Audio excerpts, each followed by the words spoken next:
اجلاس جهانی ایران آزاد امسال با شکوه‌تر و پرقدرت‌تر از همیشه برگزار شد و حکومت آخوندی و اعوان انصارش رو غافلگیر کرد و بدجوری توی مایتابه انداخت. ضرباتی که در این گرد همای 3 روزه بر فرق ولی فقیه کوبیده شد به قدری سریع و کوبنده بود که دم و دستگاه اطلاعات و وزارت خارجه امنیتی نظام نمیدونستند که به کدومش چه واکنشی نشون بدن. اومدن سر حضور پومپئو حرف بزنن، دیدن نخست وزیر اسلوونی اومدن به این جواب بدن، بعد دیدن که نخست وزیر یکی دوتا که نیست، بازم هست 2 تا 3 تا 4 تا، بعد سناتورها 1 2 تا 3 تا، بعد کنگرسمنها 1 2 تا 3 تا، اونم از هر دو حزب.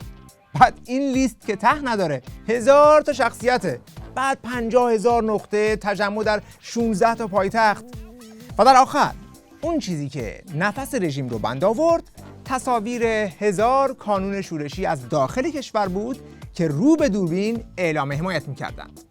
اینکه رسانه‌های جهان از این گرد همایی و تظاهرات‌هایی که همزمان در پایتخت‌های مختلف جهان برگزار می‌شد چه گزارشاتی دادند بمانند.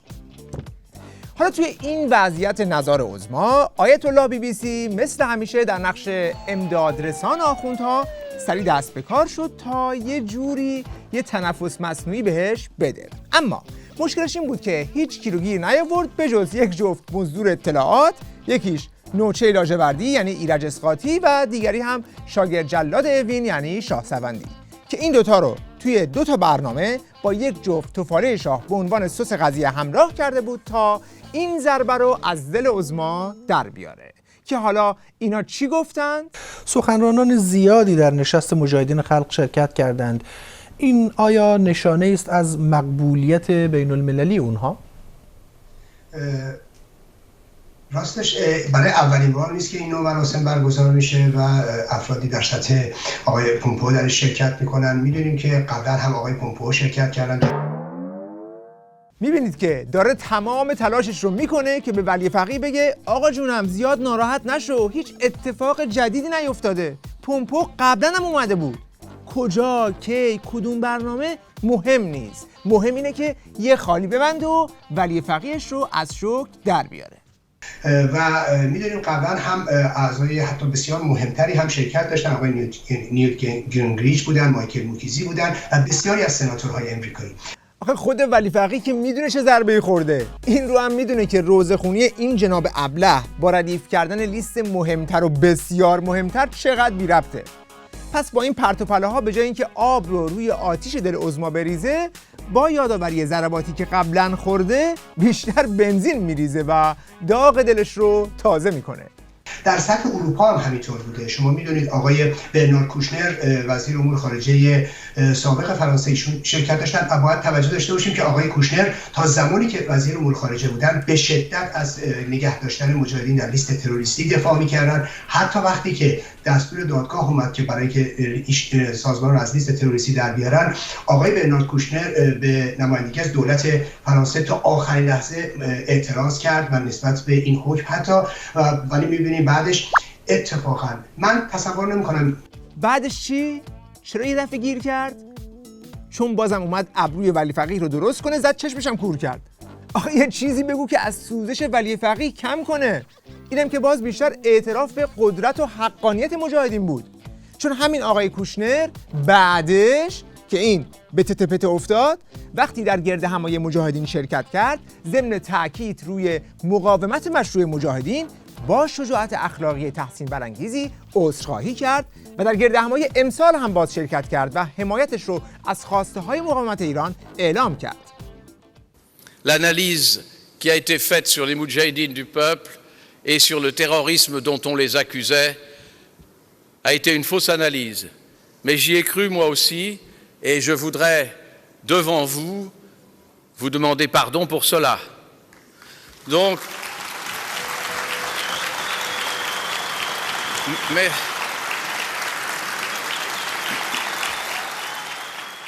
حالا این همه که این یارو ایرج اسقاطی میخواد به ولی فقیه دلداری بده که هیچ اتفاقی نیفتاده و همه چیز مثل قبله، پس چرا خود سخنگویان حکومت آخوندی داد و فریادشون بالا رفته و فحش رو کشیدن به این شخصیت هایی که از مجاهدین حمایت کردند؟ گرد همایی های فرقه رجویه یا همین به تعبیر شما این گروه که تروریستی منافقین به نظر من فرصتی برای شناسایی و رسوایی سیاستمداران ریاکاره، به خصوص سیاستمداران آمریکایی که برخلاف شعارهای تکراری کمترین اعتنایی به مبانی و تاریخچه تروریسم و نقض حقوق بشر در سایر کشورها ندارند. این که همه سخنان اشاره کردن به نقش رئیسی تو قتل عام 30,000 زندانی اصلا ربطی به نقض حقوق بشر نداره که ها؟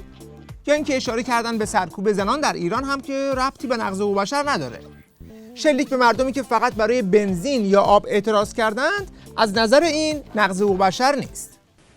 البته ما هیچ وقت از اونهایی که طی سالیان اخیر با طراحی و پشتیبانی از تحریم، جنگ و ترور علیه مردم ایران که نام سیاست فشار حداکثری بر اون گذاشته بودند انتظار نداشتیم که راه خود را از گروه‌های تروریستی منافقین جدا کنند. اما واقعا این مایه شرمساری آمریکا و اروپا است که وزیر امور خارجه سابق و بدنام آمریکا و چندین مقام رسمی دیگه آمریکایی و اروپایی به خاطر نفرت پراکنی و البته به خاطر مشتی دلار نه تنها خرید و فروش میشن، بلکه هم اعتراف میکنه که چندین مقام رسمی آمریکایی و اروپایی دارن از مجاهدین حمایت میکنن و همین که ما نتونستیم این شخصیت‌های با نفوذ رو از مجاهدین جدا کنیم. یعنی داره میگه که ضربه خورده همون جایی که باید بخوره. کجا؟ تو ملاج عظما.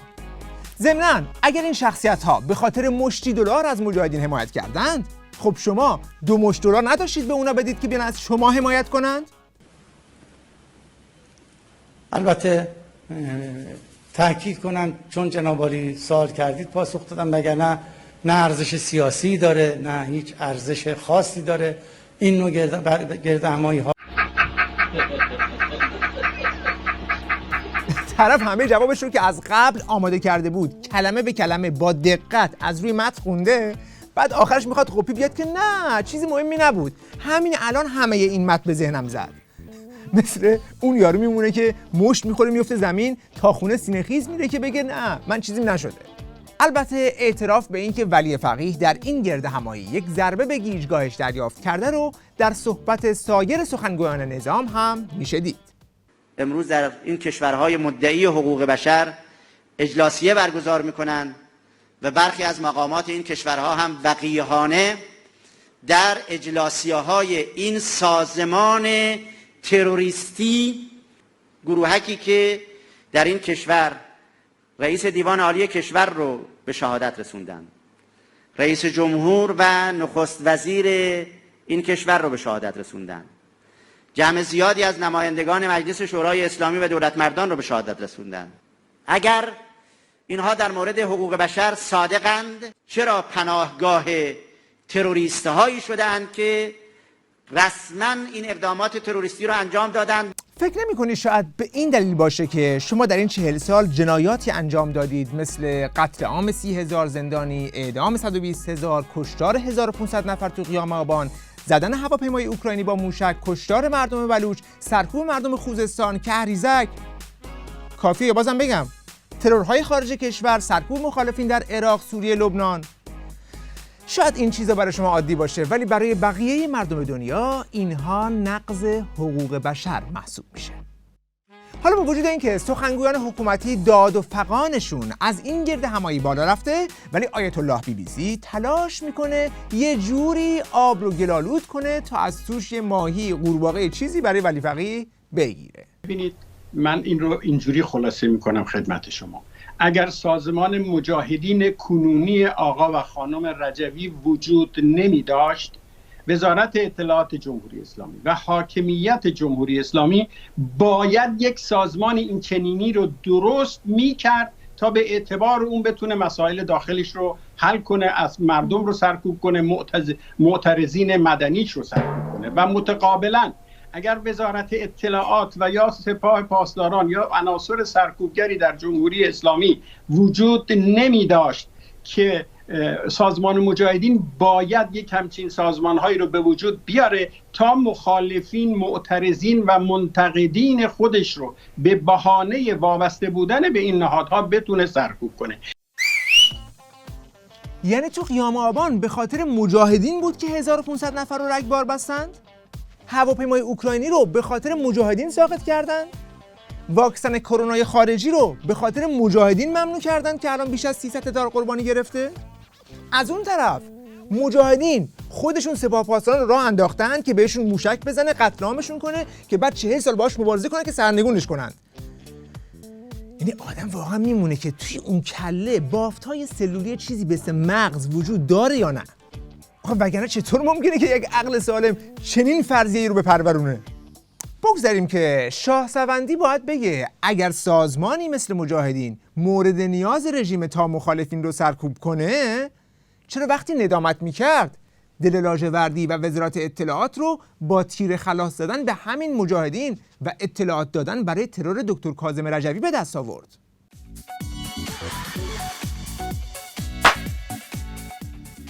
یکی از موضوعاتی که پادوهای اطلاعات آخوندی و شرکا می‌خواستند با توسل به اون از سوزش ولی فقیه بعد از این گرد همایی کم کنند، بند کردن به موضوع نخنمای هزینه‌های برگزاری این گرد همایی بود که البته باز هم جز مهمل بافی چیزی نتونستند تحویل بدند. از یه طرف میگفتند هر کسی که از مجاهدین توی دنیا حمایت کرده با پول اومده، ولی از اون طرف خودشون توش میموندن که این همه پول خیالی از کجا جمع شده. اگر شما با بینندگان با فضای سیاسی آمریکا آشنا باشند، در آمریکا این خیلی چیز عجیب غریبی نیست که یک مقام رسمی مثل آقای پومپئو که کار به حساب دوران خدمتش تمام میشه و بازنشسته میشه، در جلسات مختلف شرکت میکنه و دقیقاً فقط با دریافت دستمزد. من خاطرم میاد که 2 سال پیش NBC یک فیلمی در داکیومنتری ساخت در این مورد و گزارش مفصلی از کسانی که در جلسات مجاهدین شرکت کرده بودند داد و دستمزد هر کدوم از اینها رو و چکی که هر کدوم از اینها دریافت کرده بودند برای این حضور رو خیلی رسمی منتشر کرد. همون گزارش که خدمتتون عرض کردم NBC 2 سال پیش منتشر کرد، در اونی که از اعضای رسمی مجاهدین به رسمیت گفت که ما از عربستان سعودی چه بوده 8 کامیون طلا گرفتیم. خب وقتی همچین امکاناتی در اختیار چنین سازمانی هست، میتونه با این پول خیلی‌ها رو به طور موقت برای تبلیغات بخره. 8 کامیون طلا؟ به نظر میرسه که این بابا حساب و کتاب ساده هم سرش نمیشه. حالا چون خودش هم هیچ منبعی نداره، فقط ریفرانس میده به یه عضو رسمی توی یک گزارش 2 سال پیش MSNBC. و اون عضو رسمی هم که این آقا بهش خیلی دخیل بسته، مزدور پیشانی سیاهیه به نام مسعود خدربنده. خب این خدابنده هم که نیازی به معرفی نداره، از مزدوران با سابقه آخوندهاست که با رسانه‌های حکومتی مصاحبه میکنه. از جگر سوختگان هلاکت سلیمانی بود که اون زمان کاور اکانتش رو عکس سلیمانی گذاشته بود و در مدح اون قاتل کودک کش در فیسبوک و توییترش کلی اشک ریخته بود که حتی یک از پستاش سر سلیمانی رو فیسبوک حذف کرد. مسعود خدابنده و زنش همون مزدورانی هستند که از طرف پارلمانترهای انگلیس هم به عنوان جاسوس آخوندها شناخته شدند و به همین دلیل به آمریکا هم ممنوع الورود شدند. حالا بشنویم حکایت 8 کامیون طلا رو. I personally have brought money and gold from Saudi Arabia to Iraq for Mujahideen. You transported money and gold from Saudi Arabia? How did you do that? So it was 3 trucks of gold. 3 trucks of gold? 3 trucks of bars? Gold. Yeah. I would say about the tonnage. بالاخره 8 کامیون طلا آورده یا 3 کامیون طلا؟ این که داره خوش میگه 3 کامیون. آها. بعد از 2 سال شده 8 کامیون. آره دیگه، احتمالاً سال آینده میشه 12 کامیون. نه، اصلا میشه قطار طلا. میگن عربستان صادرات طلا داشته به مجاهدین. حالا کی آورده این طلا ها رو؟ CBS چند روز پیش مصاحبه داشتیم، گفتم ببین من 3 تا کامیون طلا خودم از ریاض آوردم. اون موقع مسئول حفاظت بودم. ولی یک نکته رو در نظر بگیرید، مجاهدین الان چه زمانی بود دقیقاً این که میفهمید؟ کمی قبل از جنگ اول خلیج. بابا همین الان توی نیویورک میخوان از این خیابون به اون خیابون شمش طلا جابجا کنند، ماشین ضد گلوله میارن، 10 تا حفاظت میذارن، بعد تو این فیلم‌ها دیدید بازم دوز میزنه میبره. بعد این 3 تا کامیون شمش طلا هر کدوم 1 تن از ریاض تا بغداد، یعنی 1300 کیلومتر برده. اونم کی؟ کمی قبل از جنگ اول خلیج فارس، یعنی زمانی که اون منطقه توی بحرانی ترین وضعیت خودش بوده. عراق تحریم شده بود، حتی نوک مداد نمیذاشن وارد بشه. نیروهای ائتلاف از کل کشورها تو مرز کویت جمع شده بودند، عراق رو محاصره کرده بودند، تمام رسانه‌های دنیا روی اونجا متمرکز بودند، تو مرز عربستان خندق کنده بودند، دو طرف تا دندون مسلح جلوی هم گارد گرفته بودند. بعد تو 3 کامیون طلا برداشتی، هلک هلک از میون همه اینا رفتی تا بغداد. توی اون شرایط این هم شد سند که بعد تازه این یارو اومده 2 برابرش کرده، بهش استناد هم میکنه. یعنی حماقت جلوی تو زانو میزنه. البته میتونه یه موفقیت باشه برای جذب این افراد، اما باید بدونیم انگیزه آدم‌هایی که میان بخشش انگیزه‌های مالی هست. میدونید آقای جولیانی وقتی که میومدن با هواپیمای اختصاصی میومدن، $10,000 به اینها اختصاص پیدا میکنه و ما قبلا هم دیدیم مثلا آقای آلخو ویدال کواتراس رهبر حزب سوپر دست راستی اسپانیا فقط با هدایت این سازمان و دریافت 1 میلیون یورو تونست حزبش رو اداره بکنه یا حتی به پارلمان راه پیدا کنن. و حتی حقوق‌های بسیار کلانی رهبران این حزب دریافت می‌کردن. بنابراین اینها جذب همچین آدم‌هایی خیلی سخت نیست، ولی کار هر کسی هم نیست. این دیگه خیلی پرتابه. 1 میلیون یورو احتمالاً به تومن حساب کرده.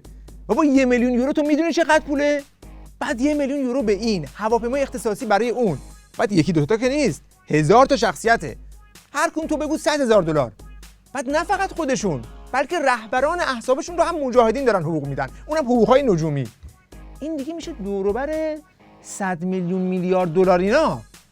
بعد مگه قرار نبود که مجاهدین مزدور آمریکا باشن؟ شما که همیشه میگفتید مجاهدین ابزار آمریکا، آلت دست آمریکا، مزدور آمریکان. بالاخره الان قضیه چیه؟ آمریکا داره به مجاهدین پول میده یا مجاهدین دارن تمام دولت‌های اروپایی و آمریکا رو میچرخونن؟ بله؟ یکی معما رو حل کرده؟ کی؟ امام جمعه اردبیل. ببینیم چی میگه. Axırın sözüm olsun. Tarix İranın üzü gərələri. Tarix İranın üzü gərələri. Yəni münafıqlar təbdil olublar. Maşini pulşuviyə Amerikaya, Avropaya. Onların dövlətləri bunlara pul verək. De amma bu pulu məni çağıracaqsan Kongrevə. Mən sübhanallah eləyəcəm, mənə pul verəcəksən. Pulşuvi buna deyərlər. Nədir pul yemək olar? سب کن ببینم چی گفت. ماشین پولشویی از آمریکا به اروپا، یعنی چه شکلی میشه؟ دولت آمریکا پول میده مجاهدین، بعد میگه منو دعوت کن که سخنرانی کنم، که بعد دوباره همون پول رو بهم بده یا نه اون پول رو بده به اون اروپاییه. خب چرا اصلا پول رو بدن به مجاهدین؟ خب خودشون یه روز پول رو بدن به اونا. بالاخره مجاهدین پول میدن به آدما که بیان سخنرانی کنن یا اونا خودشون پول میدن به مجاهدین که بیان تو جلسه مجاهدین سخنرانی کنن؟ به نظر میرسه که این میزان پریشانگویی و تناقض بافی ناشی از اینه که میخوان یک چیزی رو بپوشونن. اونم این که این سیاستمداران کارکشته در دعوای بین حکومت آخوندی با مردم ایران جانب مردم و مقاومت ایران رو گرفتن. به همین سادگی. آخه اکثریت کنگره آمریکا داره از این مقاومت حمایت میکنه. اکثریت کنگره رو که دیگه نمیشه با پول خرید. ببین یه چیزایی هم هست به اسم انسانیت، وجدان، حقوق بشر و دموکراسی که توی حکومت آخوندی پیدا نمیشه، ولی این سیاستمدارا توی مقاومت ایران پیداش میکنن. حالا تو میخوای این رو بپوشونی، هی بگو پول میدن، هی بگو پول میدن. خودتونم توی تناقضش موندید. فقط مالی نیست، ولی پشتیبانی اصلیش مالیه. به چه معنی؟ به معنی که مجاهدین تعدادی کارت‌های رسمی استخدامی دارن که اینا کار نمی‌کنن. کارشون که از صبح مثلا نمی‌دونم در کنگره آمریکا یه چیزی حدود 8 تا 9 تا آدم دارن که اینا از صبح کارشونه که در کنگره آمریکا راه میرن، در دفتر این سناتور، در دفتر اون سناتور یه بروشور به این میدن، یه بروشور به اون میدن و این آدم کاری جز این کار نداره. خرج زندگیشو سازمان پرداخت میکنه. و همین میتونن این لابی‌ها رو ایجاد کنن. پس معلوم شد که به جز پول یک کارهای دیگه هم باید انجام بشه تا یک سیاستمداری از یکی حمایت کنه. باید از صبح تا غروب بری سراغ این سراغ اون تا نسبت به جنایات رژیم آگاهش کنی، نظرش رو به اهداف مردم ایران جلب کنی. آقا یعنی جون کندن هم میخواد. ممکنه یکی جواب رد بهت بده، یکی دست به سرت کنه، خسته نباید بشی، باید صداقتت رو طرف مقابل لمس کنه. این یه ذره با بروشور توزیع کردن فرق میکنه. ولی جالبه که این آقای توهم که فکر میکنه به مسائل سیاسی آشنایی داره نمیتونه فرق یک آدم که خودش انتخاب کرده عمرش رو برای یک هدفی بذاره رو با یک کارمند استخدام شده فهم کنه. البته انتظارم از ایشون نمیره که چنین چیزی رو درک کنه که یک آدم میتونه خودش انتخاب کنه که گرانبهاترین سرمایه‌اش یعنی عمرش رو برای هدف آزادی ایران بذاره در ازای هیچ. الزاماً همه آدمای دنیا استخدامی نیستن جناب.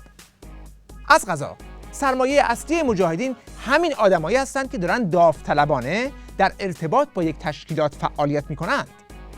و متاسفانه تشکیلات همون چیزیه که شما هیچ فهمی ازش ندارید. ببینید به نظر من مسئله اصلی ایرانه و مسئله اصلی برمیگرده به خیابان‌های تهران و اینکه یک نیروی سیاسی در ایران دارای چه پایگاهی است. و من تصور میکنم اونچه که تعیین کننده از خیابان‌های تهرانه و اونچه که آینده ایران رو رقم میزنه جنبش سراسری در داخل ایرانه که از نظر من مجاهدین نقشی در اون ندارن. البته با توجه به تشکیلاتی که هست، با توجه به پول زیادی که هست در خارج از کشور میتونن مانور بدن یا در صحنه تبلیغاتی. اما در صحنه واقعی شما در جنبشی که 20 سال گذشته ما فضای مجازی رو داشتیم 78 88 96 و 98 مطلقاً یک دونه شعار به نفع این سازمان ندیدیم. بله یه دونه ندیدیم بلکه 1000 تا دیدیم، مگر اینکه کور باشی. بابا شبی نیست که تلویزیون مجاهدین رو باز کنی تصاویری از فعالیت هواداران مجاهدین در داخل کشور نبینی.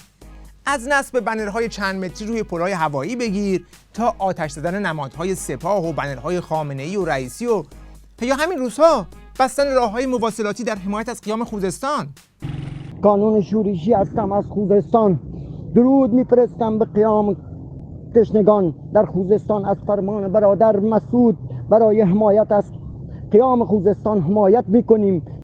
حالا وزارت اطلاعات که دید این حرفا دیگه خریداری نداره، چون هرچی هم که این یارو ایرج اسقاطی بگه ما ندیدیم، ولی خب ملت که دیدن توی تلویزیون توی شبکه‌های اجتماعی اینور اونور دیدن که بالاخره یک آدمایی هستن در داخل کشور که دارن شجاعانه از مجاهدین حمایت میکنند و براشون فعالیت میکنند.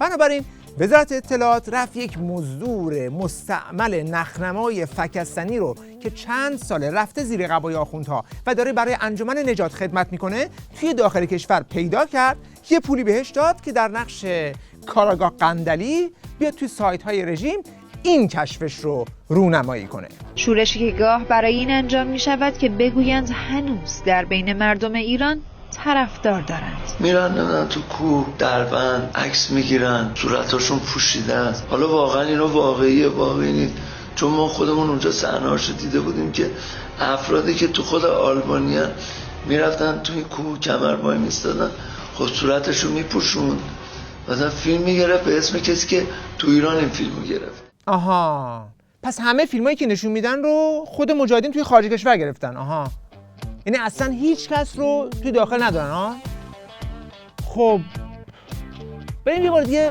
روی این فیلم ها دقت کنیم. حاضر اون کوهایی که اون پشته همون کوه آلبانی ها، ولی یه چیزی اون وسط هست یک کم شبیه میدون آزادی تو تهرانه. نه یک کم.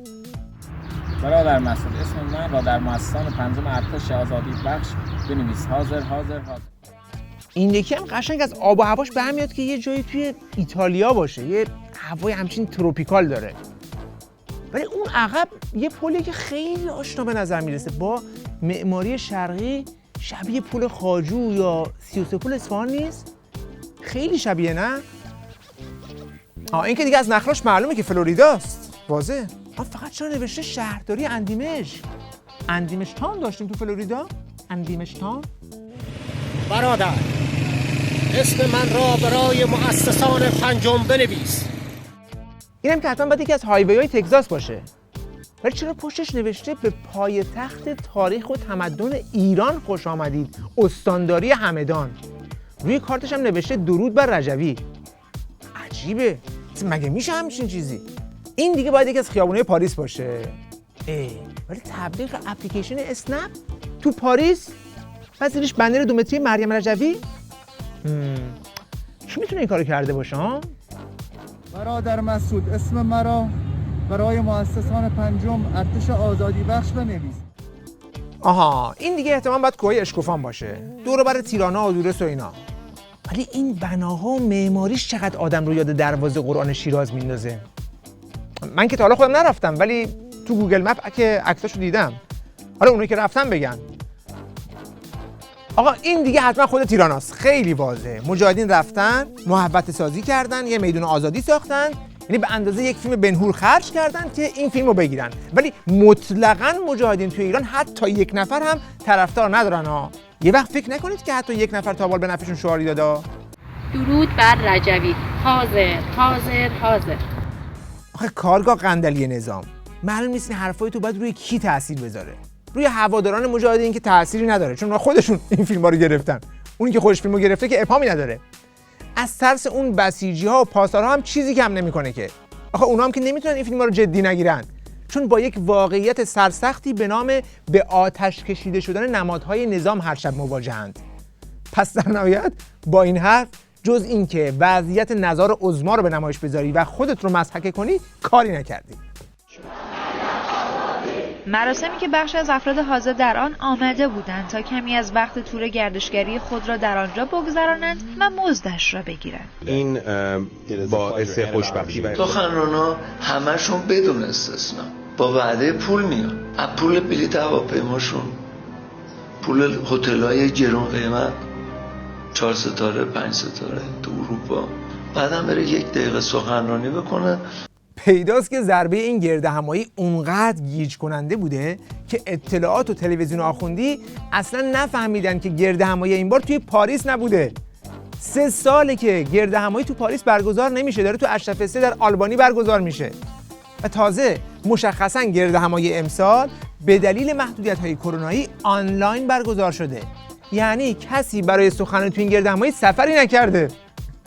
حالا مشنگی و گیجی این کارگاه قندلی یه طرف، از اون مشنگتر اونایی که این حرفا رو ضبط کردن و پخش کردن.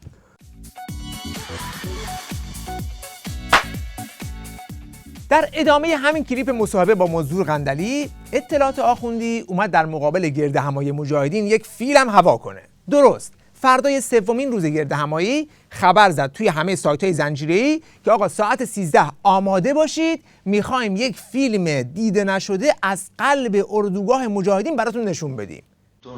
مشاور امنیت ملی آمریکا یا آقای ترکی فیصل صحبت بکنیم. ساعت 13 شد و فیلم رو شد. به روایت این تصاویر که برای نخستین بار توسط باشگاه خبرنگاران جوان منتشر می شود، اینها باید باقی مانده حقیقی آنچه که مجاهد خلق نامیده می شوند باشند. کسانی که این روزها به جای آنکه شبیه نامشان باشند، با تنفس مصنوعی غرب زنده هستند. بله، این فیلمی که اینجا مشاهده میکنیم که باشگاه خبرنگاران بسیجی نظام برای نخستین بار داره منتشر میکنه، یک کمی آشنا به نظر میرسه. میریم 19 اسفند سال 99، توییتر سیمای آزادی، اخبار شامگاهی که وزارت ماهیانه 500 یورو به برید مزدوران میدهد به ازای اینکه 12 مطلب علیه مجاهدین بنویسند.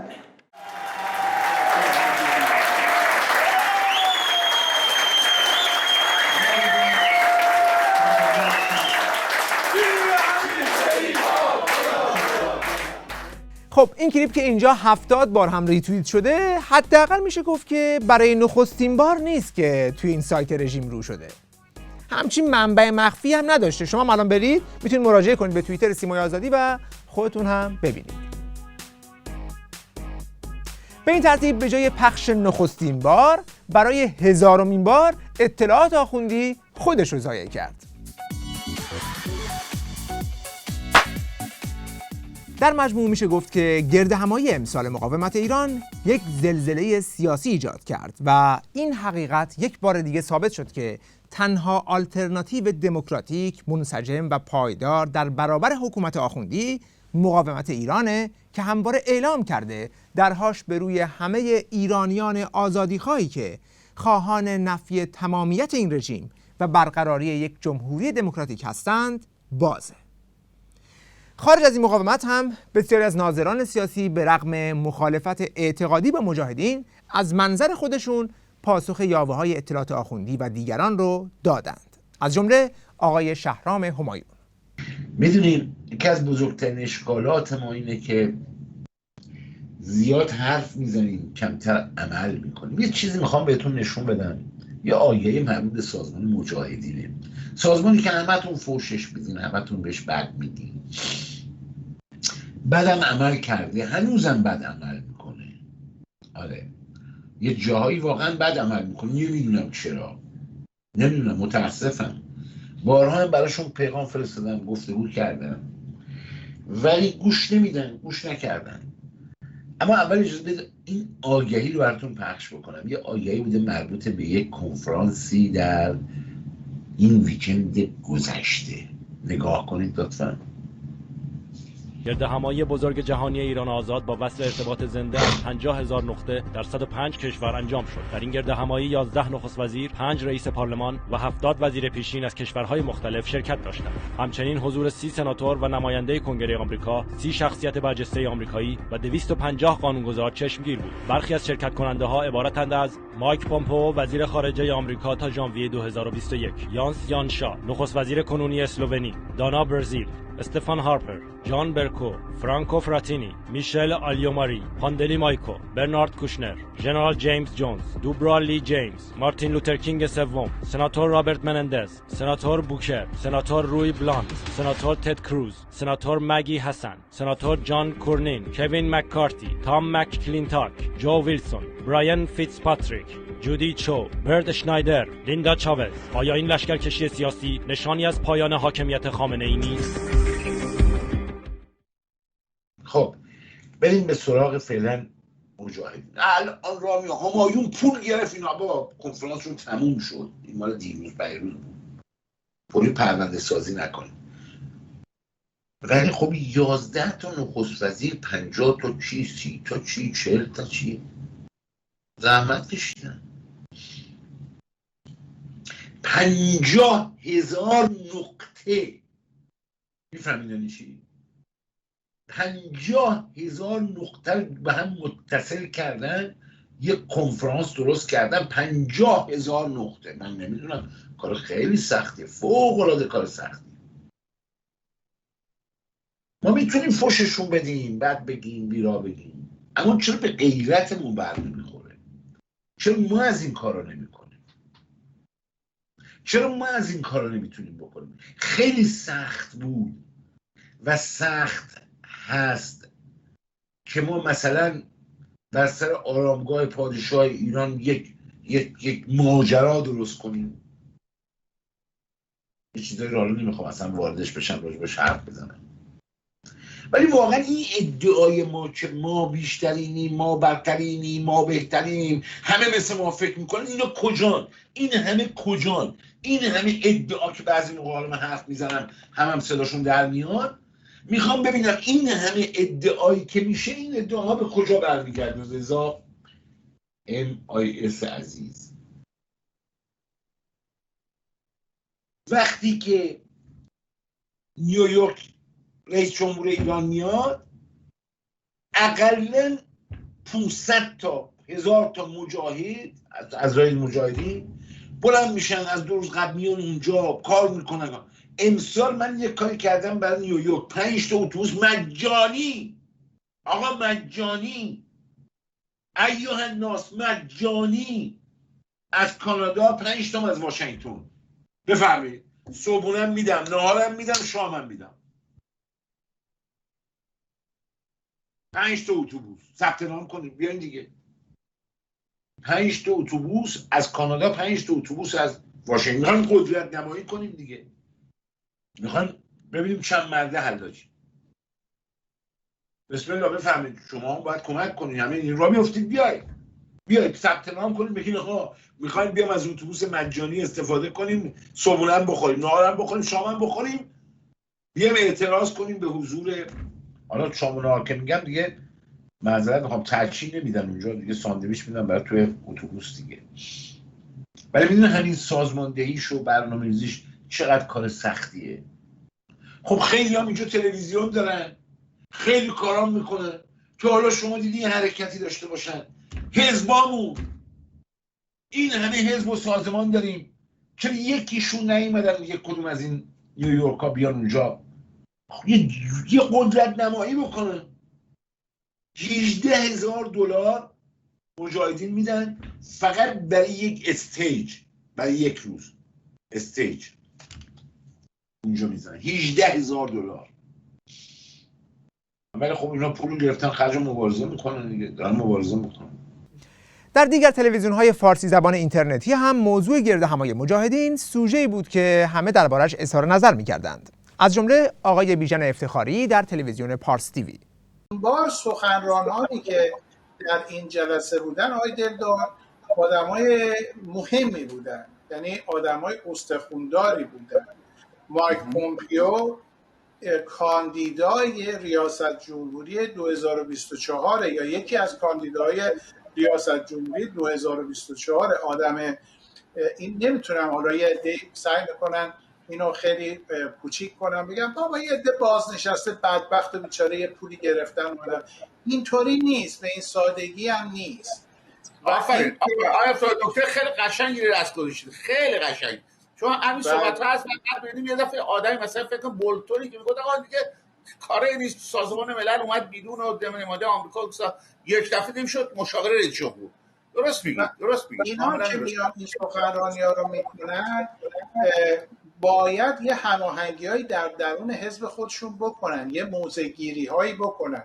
این افراد آمدند و در این کنفرانس شرکت کردن. این جناب دلدار گرامی لازم هست که ماها به عنوان ناظرین سیاسی با دقت به این مسئله نگاه کنیم. من دیدم یه عده حالا روی حسادت یا هر چیزی شروع کردن که بابا ولش کن چیزی نیست که اینا یه پولی میگیرن میان وسط و اینا.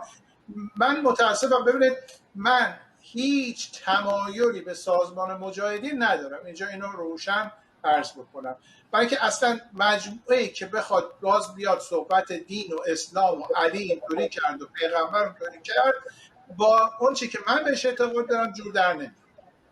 اما نمیخوام در این حال این به اصطلاح به قول آمریکایی‌ها میگن elephant in the room، فیل موجود در اتاق رو هم نادیده بگیرم بگم من نمیبینم. مثلا سازمان مجاهدین چه بخواهید چه نخواهید یکی از قوی ترین شاید تنها اپوزیسیون جدی جمهوری اسلامیه. واسه همین جمهوری اسلامی اینقدر از اینا بدش میاد و علیشون تبلیغ میکنه.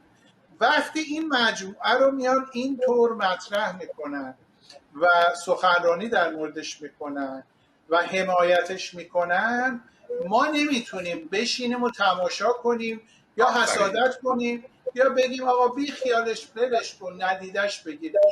اتفاقا اگر شما ایران رو دوست دارید و میدونید آخوندا دارن ایران رو نابود میکنن، ما که 25 تا آپشن که نداریم که بگیم که آقا مجاهدین رو بذار کنار، ما فلان آپشن رو داریم میریم سراغ اینا. اگر امروز جهان اومده رو اینها حساب میکنه، حالا اتفاقا موقعش ما هم یه مقدار منطقی به قضیه نگاه کنیم. بله، یک کم منطقی به قضیه نگاه کنیم. اگر کسی خواهان پایان یافتن حکومت آخوندی است و دنبال رسیدن به آزادی مردم ایرانه، وقتشه که در این بزنگاه تاریخی همه تلاش‌ها، فعالیت‌ها، گفتار و قلمش رو علیه حکومت آخوندی به کار بگیره. به ویژه در روزهایی که قیام خوزستان موجی از حمایت و همبستگی رو در شهرهای مختلف میهنمون به راه انداخته، مبارزان و براندازان واقعی در اتحاد با این قیام و کانونهای شورشی که نقشی مؤثر در پیشبرد این قیام دارند گام برمی‌دارند. وقت بخیر و خدا نگهدار.